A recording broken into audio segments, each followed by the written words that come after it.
Hi there, Andy Warwick here. You shouldn't judge a book by its cover, but what if you're supposed to? I wanted my book, Killing Fever, to begin on the cover by setting some atmosphere and some intrigue. These days books have to compete with TV and film and video, and that's changed readers' expectations. We want a story to start fast and to keep moving apace.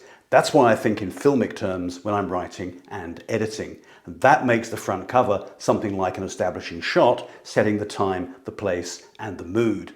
There's a lot of history behind this cover too, and I hope you'll find it interesting.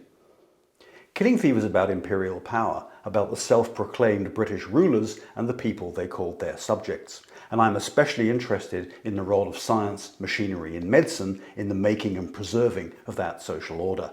Let's get the cover up on screen.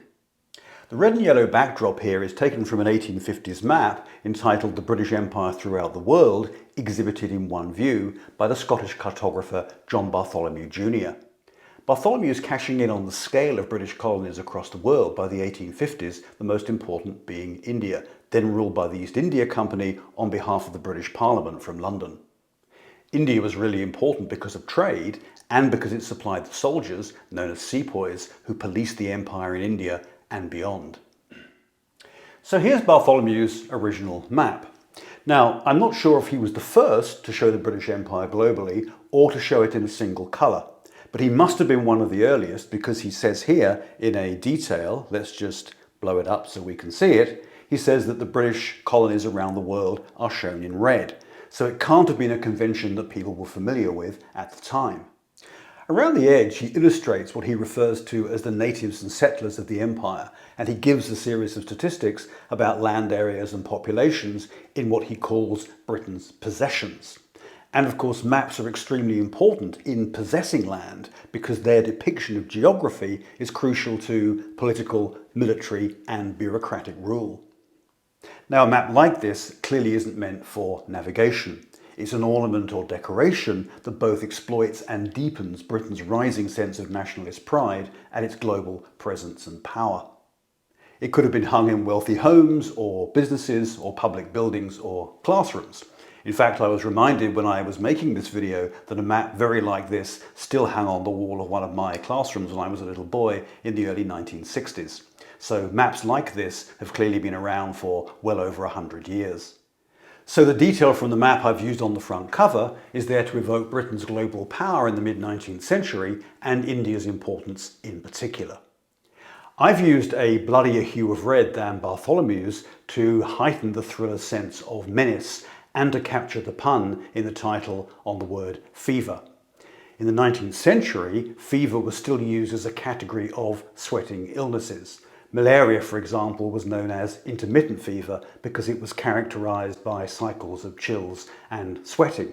And in the 19th century, managing these tropical diseases was crucial to maintaining imperial power. So the pun is that fever is a killer of people and empires, but killing itself can become a fever. What about the three figures here? Well, they stand for key themes in the book, as do the relationships between them. In fact, they're related by photography in ways they probably never understood themselves. On the bottom left is a British Aboriginal, a chief in fact, who ruled India from 1856 to 1862.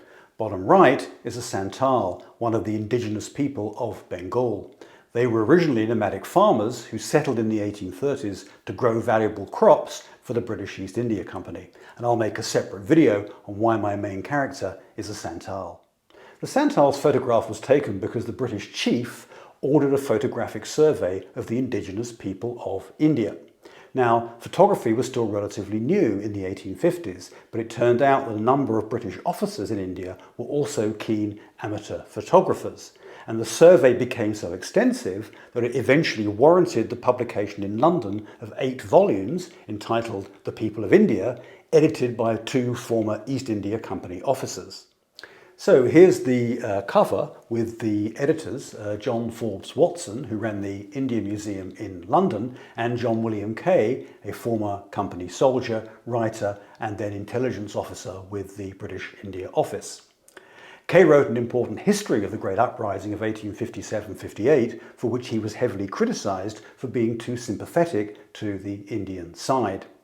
Kay had argued that the uprising had happened in large measure because the British were largely ignorant of the customs and religion of many of the people that they ruled. The Santal rebelled against British rule in 1855, and then in 1857 came the much larger uprising of sepoy soldiers, which shook the whole British Empire. As Watson and Kay wrote in the introduction to The People of India, and I quote, "The great convulsion of 1857-58 imparted a new interest to the country which had been the scene of, and to the people who had been the actors in, these remarkable events." The so-called mutiny was graphically reported in the British press, which made the British public curious about the people who dared to defy the might of the British Empire. But the book was also meant to inform British rulers about the people they were ruling. To that end, the entries weren't just photographic, but accompanied by descriptions of the people too. We'd now regard these accounts as extremely derogatory and racist, not just about the people, but about their religion and customs too.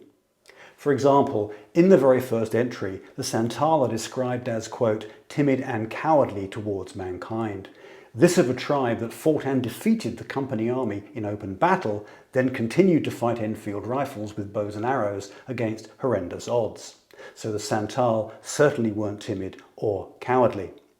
So rather than really trying to understand the Indian people, this kind of belittling and false language is part of the way in which British officers were led to understand their subjects as inferior and therefore legitimately ruled.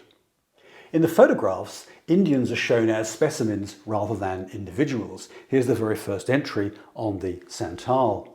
They're given no name or title, only a tribe, a supposed origin, and a location.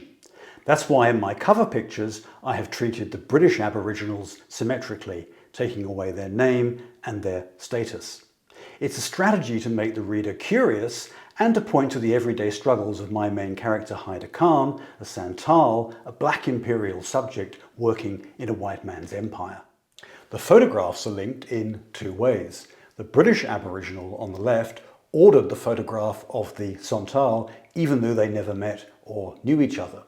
The woman's photograph, labelled telegrapher, is related to the other British Aboriginals because they were both photographed by the same man, John Jabez Edwin Mayle, who pioneered portrait photography in mid-Victorian London and popularised the illustrated visiting card among elites. The woman, the third character on the cover, is there to represent the struggles of educated and even elite women in the highly patriarchal society of mid-Victorian Britain. And she's represented in the book by two very different characters. The first, Adelaide Doyle, is keen to escape professional drudgery and exploitation by starting her own business.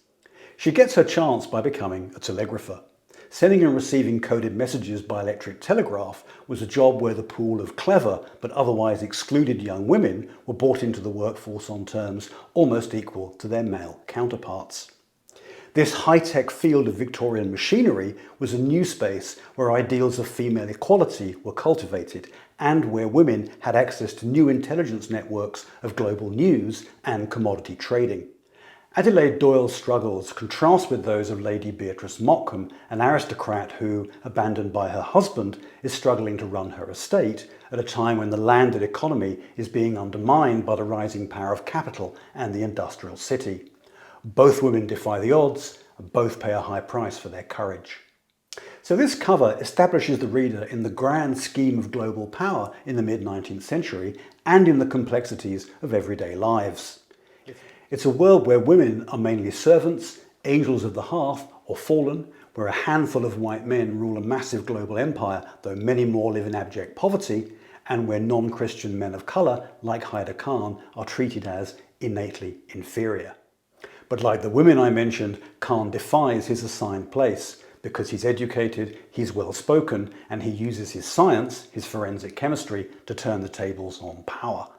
So that's my cover, my establishing shot, and as you start to turn the pages, you'll see the opening sequence. That's what I'm going to talk about next. Hope to see you there.